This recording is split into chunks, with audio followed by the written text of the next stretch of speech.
Hi hello ನನ್ನ ವಿದ್ಯಾರ್ಥಿ ಸೈನಿಕರೇ, ಹೇಗಿದ್ದೀರಿ?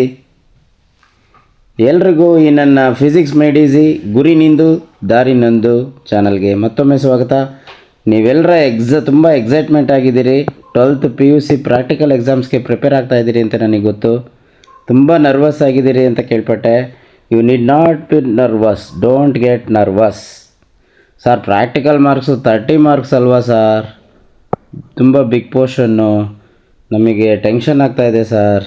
30 ಮಾರ್ಕ್ಸು ಫಾರ್ಮಲ್ ಆಗಿದ್ದರೂ ಕೂಡ you already got 22 marks. Real part of the practical marks is only 8 marks. ಇನ್ನು ಮಿಕ್ಕಿದ್ದೆಲ್ಲ ಅಟೆಂಡೆನ್ಸ್ ಸಬ್ಮಿಟ್ ಮಾಡಿ ರೆಕಾರ್ಡ್ ಬರೆದು ಥಿಯರಿ ಪಾರ್ಟ್ ಬರೆದು 22 ಮಾರ್ಕ್ಸ್ ತೊಗೊಂಡ್ಬಿಡ್ತೀಯ. 22 ಮಾರ್ಕ್ಸು ಬರೀ ಥಿಯರಿ ಪಾರ್ಟಲ್ಲೇ ತೊಗೊತೀಯ.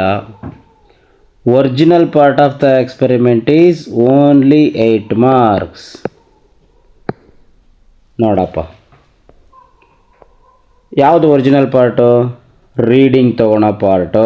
ಎಕ್ಸ್ಪೆರಿಮೆಂಟ್ ಕಂಡಕ್ಟ್ ಮಾಡಿ ರೀಡಿಂಗ್ ತೊಗೊತೀಯಲ್ಲ, ಅದು ಮಾತ್ರ ರಿಯಲ್ ಪಾರ್ಟು. ಇನ್ನು ಮಿಕ್ಕಿದೆಲ್ಲ theory ಬರೆಯುತ್ತಾನೆ.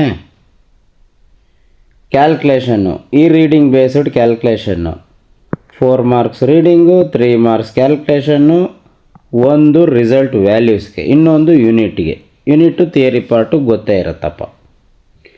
Real part of the practical ಎಷ್ಟಪ್ಪ? 8, ಓನ್ಲಿ 8. ಆಲ್ರೆಡಿ ನೀನು 22 ಮಾರ್ಕ್ಸ್ ತಗೊಂಡಾಯಿತು. ಹೇಗೆ ಅಂತೀಯಾ? ಸ್ಕೀಮ್ ನೋಡ್ಕೊ. Attendance 75% attendance. ಅದನ್ನ ಹೆಂಗೆ ಎನ್ಶೂರ್ ಮಾಡಿಕೊಂಡೆ? ಅಡ್ಮಿಷನ್ ಟಿಕೆಟ್ ಸಿಕ್ತು. ಅಡ್ಮಿಷನ್ ಟಿಕೆಟ್ ಸಿಕ್ತು ಅಂದ ತಕ್ಷಣ ನಿನಗೆ 5 ಮಾರ್ಕ್ಸ್ ಬಂತು. ಪ್ರಾಕ್ಟಿಕಲ್ ರೆಕಾರ್ಡ್ ಸಬ್ಮಿಟ್ ಮಾಡಿದೆ, 5 ಮಾರ್ಕ್ಸ್ ಬಂತು. ಪ್ರಿನ್ಸಿಪಲ್ ಬರಿತೀಯ, ಫಾರ್ಮುಲಾ ಬರಿತೀಯ, ಡಯಾಗ್ರಾಮ್ ಬರಿತೀಯ, ಟ್ಯಾಬ್ಲರ್ ಕಾಲಮ್ ಹಾಕ್ತೀಯ, 2 ಮಾರ್ಕ್ಸು. ಆಪ್ರೇಟರ್ಸ್ನ ಅರೇಂಜ್ ಮಾಡ್ಕೊತೀಯ according to the circuit diagram. Conduct ಮಾಡ್ತಾ ಇಲ್ಲ, just arranging the apparatus, you are getting 3 marks. For getting readings, here comes the real part of the experiment. For taking the readings, you are having 4 marks. And for calculation, you are having 3 marks. For writing the result, accurate result, the answer close to the expectation, for the result you will get 1 mark. This is the actual part now. The remaining 22 marks will be from theory part. ಆಯಿತು. 22 ಮಾರ್ಕ್ಸ್ನ ಈಸಿಯಾಗಿ ತೊಗೊತೀನಿ ಅಂದ್ಕೋ. But you should know when and where the marks will cut. Marks ಎಲ್ಲಿ cut ಮಾಡ್ತಾರೆ ಅಂತ ಗೊತ್ತಿದ್ರೆ you can defend very smartly, you can present very smartly and fetch easily 30 marks. Practical record submit ಮಾಡಿದ್ರೆ ಕೊಟ್ಬಿಡ್ತೀವ 5 ಮಾರ್ಕ್ಸು. ಏನು eligibility ಇರಬೇಕು? ರೆಕಾರ್ಡಲ್ಲಿ minimum 14 experiments ಬರೆದಿರಬೇಕು. ಸುಮ್ಮನೆ ರೆಕಾರ್ಡ್ ಕೊಟ್ಟೆ 5 marks, no. You must write 14 experiments. ಸರಿ ಸರ್, 14 ಎಕ್ಸ್ಪೆರಿಮೆಂಟ್ಸ್ ಬರೆದ್ಬಿಟ್ಟಿದ್ದೀನಿ, ರೆಕಾರ್ಡ್ ಇನ್ಕಂಪ್ಲೀಟ್ ಇದ್ದರೆ ಮಾರ್ಕ್ಸ್ ಸಿಗಲ್ಲ. You must know the mistakes, you must know where exactly the marks will cut, right? Graph ಹಾಕಿರೋದಿಲ್ಲ, ಒಳಗಡೆ ಟ್ಯಾಬ್ಲರ್ ಕಾಲಮ್ ಎಂಟಿ ಇರುತ್ತೆ, ವ್ಯಾಲ್ಯೂಸ್ ಹಾಕಿರೋದಿಲ್ಲ, ನಿಮ್ಮ lecturer sign ಹಾಕೋದಿಲ್ಲ. ಈ ಥರ ಯಾವುದೇ ಮಿಸ್ಟೇಕ್ ಇದ್ದರೂ ರೆಕಾರ್ಡ್ಗೆ 5ಕ್ಕೆ 5 ಮಾರ್ಕ್ಸು ಬರಲ್ಲ. ಸೊ ಅದರ ಅರ್ಥ ನಾನು ನಿಮ್ಗೆ ಎದುರಿಸ್ತಾ ಇಲ್ಲ. ನೀವು ಇದನ್ನೆಲ್ಲ ಮೇಕೌಟ್ ಮಾಡಿಕೊಂಡು 5ಕ್ಕೆ 5 ಮಾರ್ಕ್ಸ್ ತಗೋಬೇಕು. You should not give the opportunity for the valuator to deduct your marks, right? So right 14 experiments at least, with all completing the values, furnishing the graphs, everything. Writing the index page, certificate, getting the signature from your lecturer, and this is the formality for the record. Only completing these formalities will get 5 marks, right? ಮತ್ತೆ formula ಅಂತ ಬಂದಾಗ formula ಬರದೆ sir marks ಬಂದ್ಬಿಡ್ತಾ? For example Ohm's law formula ಮಾತ್ರ ಬರಿತೀಯ. So V is equal to RI ಒಂದು ಬರದೆ, R is equal to V/I. Formula ಬರದೆ ಸರ್ ಮಾರ್ಕ್ಸ್ ಕೊಡುತ್ತಾ? No. If the terms were not explained, you won't get marks. The term should be explained. You have to explain what is V, potential difference, what is R resistance, what is I current. You have to write everything, then only you will get marks. ಒಂದೇ formula ಬರೆದ್ರೂ marks ಕೊಡಲ್ಲ, ಒಂದೊಂದು ಎಕ್ಸ್ಪೆರಿಮೆಂಟ್ಗೆ ಇನ್ನೂ formula use ಮಾಡ್ತೀವಿ. Or plotting the graph for the resistance per unit ಲೆಂತ್ನೋ. Another graph you are using slope. I mean to say you have to write all the formulas and you should explain all the terms of the formulas like this. What is m? Slope of the graph. Then only you will get 2 marks. So remember, after writing the formula, explain all the terms and write all the supply formulas. For example, ಎಲ್ಲ ಎಕ್ಸ್ಪೆರಿಮೆಂಟಲ್ಲೂ ಅಷ್ಟೇ 2-3 formulas ಇದ್ದರೆ ಎಲ್ಲ ಫಾರ್ಮುಲಾಗಳನ್ನೂ ಬರೀಬೇಕು. For example, travelling ಮೈಕ್ರೋಸ್ಕೋಪಲ್ಲಿ refractive index of glass slab ಕಂಡುಹಿಡಿಬೇಕಾದ್ರೆ least count ಬರೀಬೇಕು, pitch scale ಬರೀಬೇಕು, ಟೋಟಲ್ ರೀಡಿಂಗ್ ಬರೀಬೇಕು. ಎಲ್ಲ ಫಾರ್ಮುಲಾ ಬರೆದು ಟರ್ಮ್ಸ್ ಎಕ್ಸ್ಪ್ಲೈನ್ ಮಾಡಬೇಕು. Don't forget. Only after that only will get 2 marks. ಸುಮಾರು ಹುಡುಗರು ಫಾರ್ಮುಲಾ ಬರೆದು ಟರ್ಮ್ಸ್ ಹಂಗೆ ಬಿಡ್ತೀರಿ. Don't lose marks. Next part, diagram part. ಡಯಾಗ್ರಾಮಲ್ಲಿ ಏನು care ತೊಗೋಬೇಕಪ್ಪ?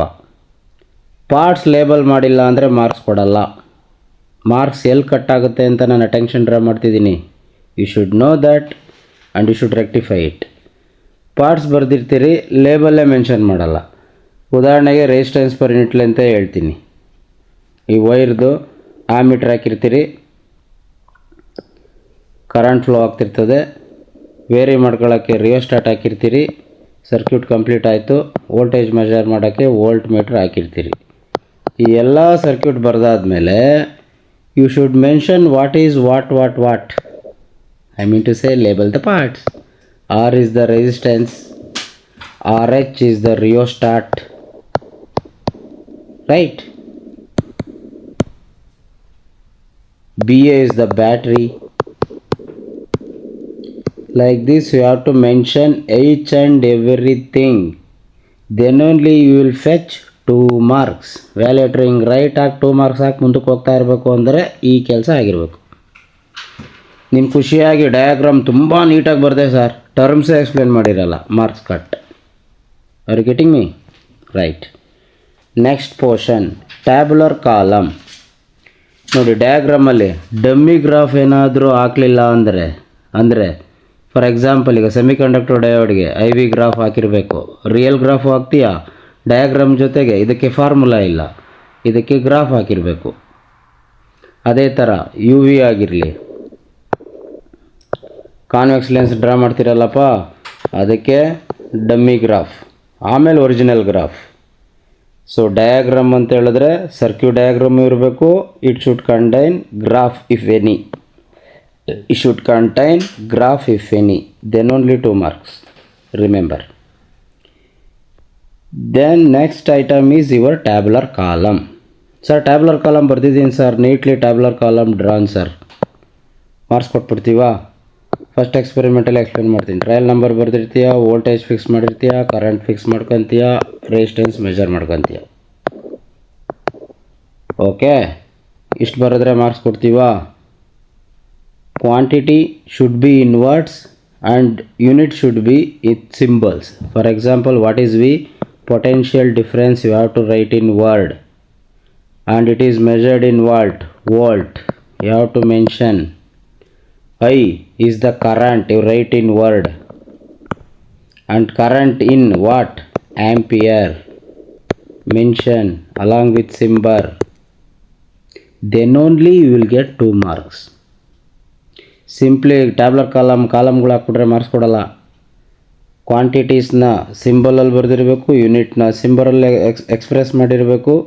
Then you will get 2 marks. Okay, please write the quantity along with the unit in the tabular column.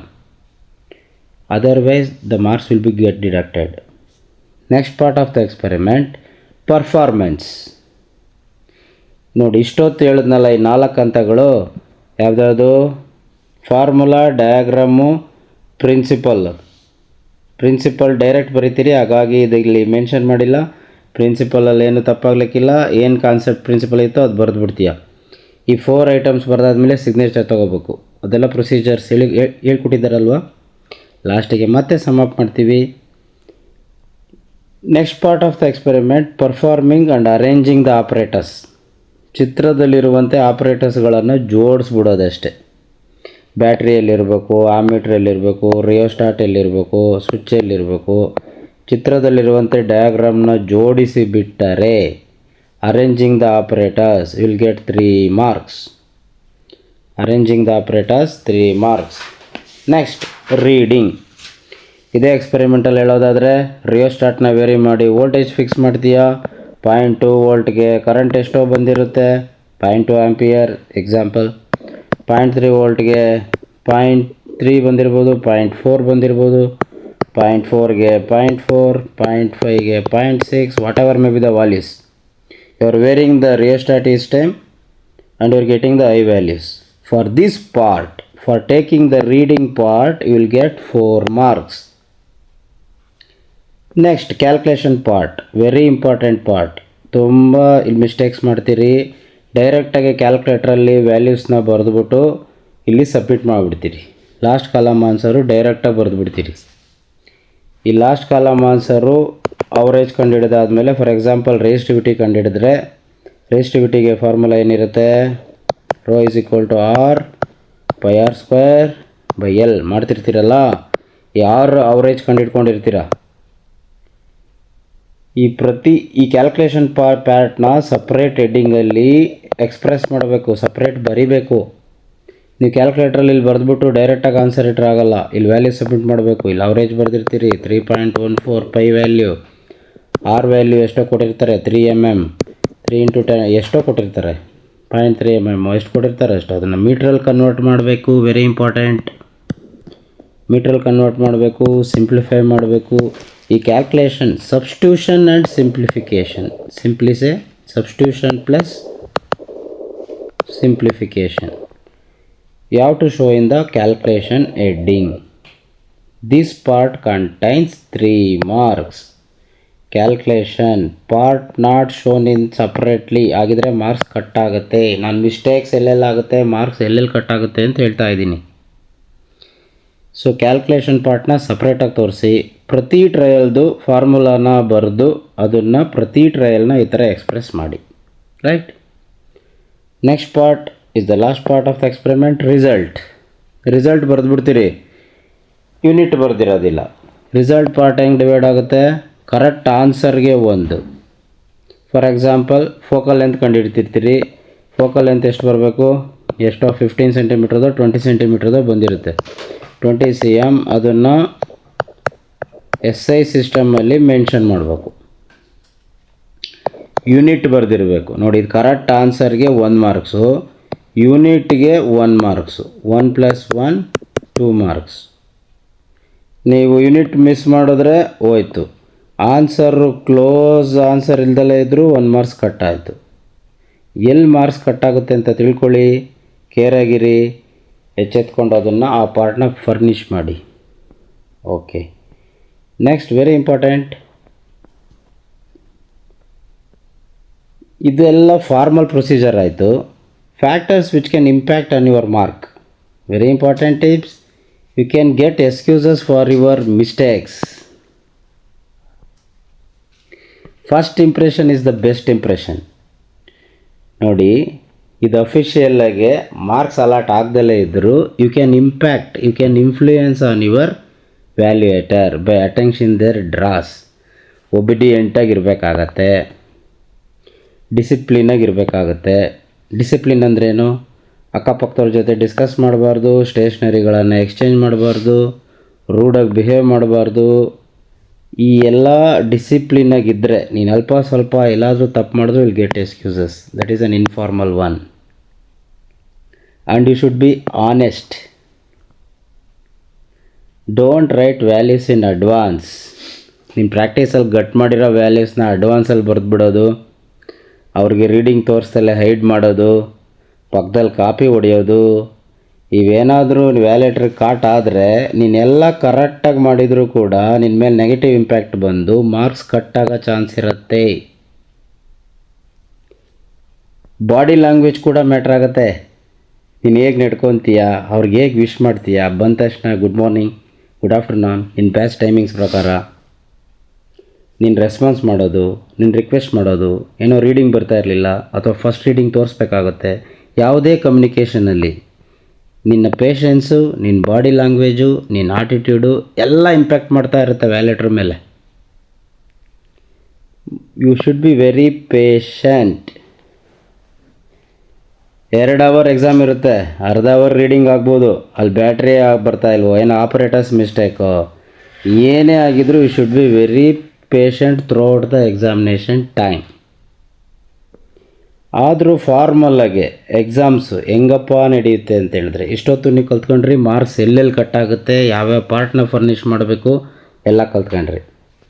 ಫಾರ್ಮಲ್ಲಾಗೆ exam ದಿನ ಏನಿರುತ್ತೆ ಒಂದು ಸಲ quick revise ಮಾಡ್ಕೊಂಬಂದ್ಬಿಡೋಣ.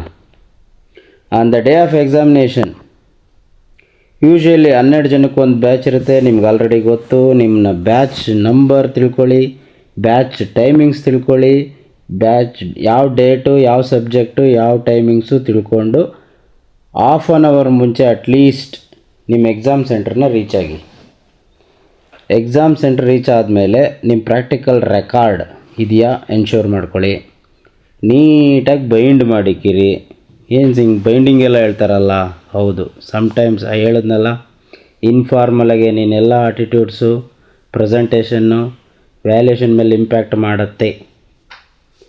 Pen, pencil, calculator, rubber, stationery, admission ticket ಎಲ್ಲವನ್ನು ಮರೆದ ಹಾಗೆ ತೆಗೆದುಕೊಂಡು ಎಕ್ಸಾಮ್ ಸೆಂಟ್ರಿಗೆ ಅರ್ಧ ಗಂಟೆ ಮುಂಚೆ ಹೋಗುವುದು.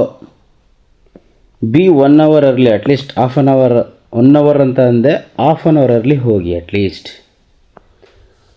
During exam in a batch you will be called according to the register number in serial number. 12 ಜನ ಇರ್ತೀರಿ, ಸೀರಿಯಲ್ ನಂಬರ್ ಆಗಿ ಒಬ್ಬೊಬ್ಬರನ್ನೇ ಕರೀತಾರೆ. 12 ಆನ್ಸರ್ ಶೀಟ್ನ ಫೋಲ್ಡ್ ಮಾಡಿ ಸೀಕ್ರೆಟಾಗಿ, ಅಂದರೆ ಕ್ವಶನ್ಸ್ ಬರೆದಿರ್ತಾರೆ, ಕ್ವಶನ್ಸ್ ಕಾಣ್ತಿರಲ್ಲ, ಹೈಡ್ ಮಾಡಿ ಇಟ್ಟಿರ್ತಾರೆ. 12 ಜನ ಸೀರಿಯಲ್ ನಂಬರ್ನ ಅಟೆಂಡೆನ್ಸ್ ವೈಸ್ ಕರೀತಾರೆ.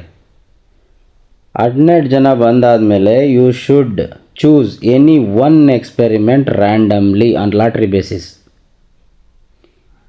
ಯಾವುದೋ ಒಂದು ಎಕ್ಸ್ಪೆರಿಮೆಂಟ್ನ ತೆಗೆದುಕೊಂಡಾದ ಮೇಲೆ wait for the instruction.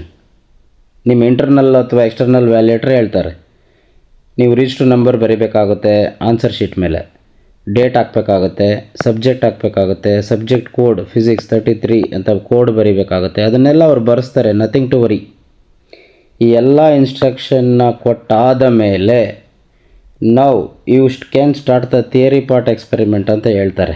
First 4 items principle, formula, diagram, tabular column ಬರ್ಕೊಂಡು ನಮ್ಮ ಹತ್ರ ಬನ್ರಪ್ಪ, ಸಿಗ್ನೇಚರ್ ಹಾಕ್ಕೊಳ್ರಪ್ಪ ಅಂತ ಹೇಳ್ತಾರೆ.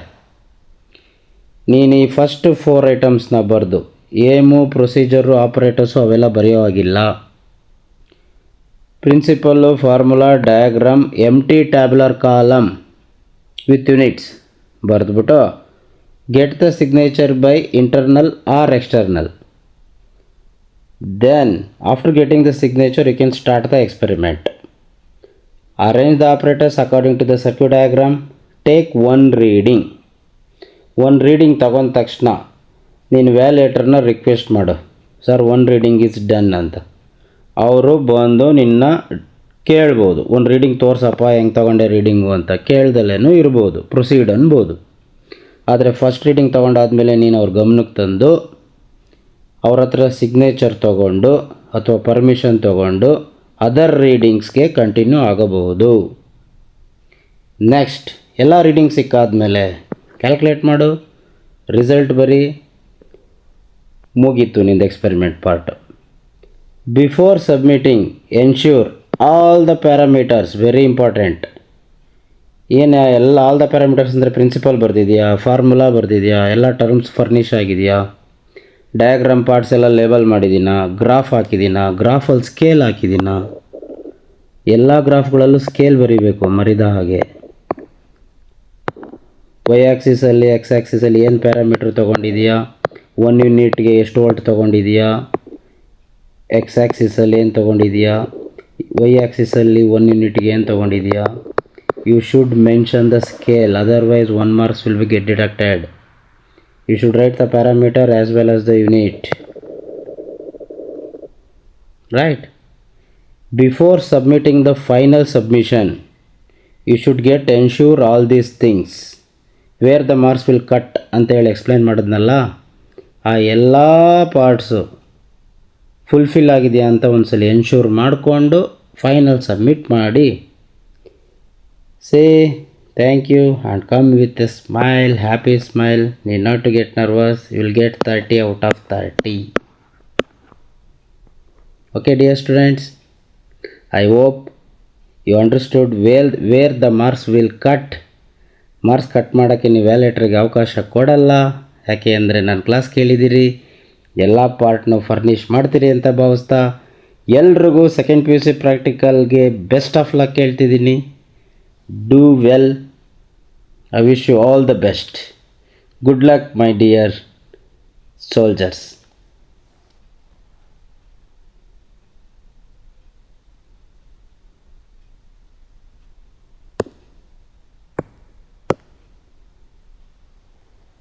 ರಜತ್,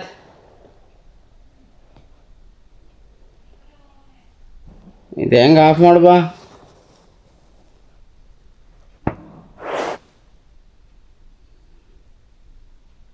ಓಯ್ ಇಂದಾ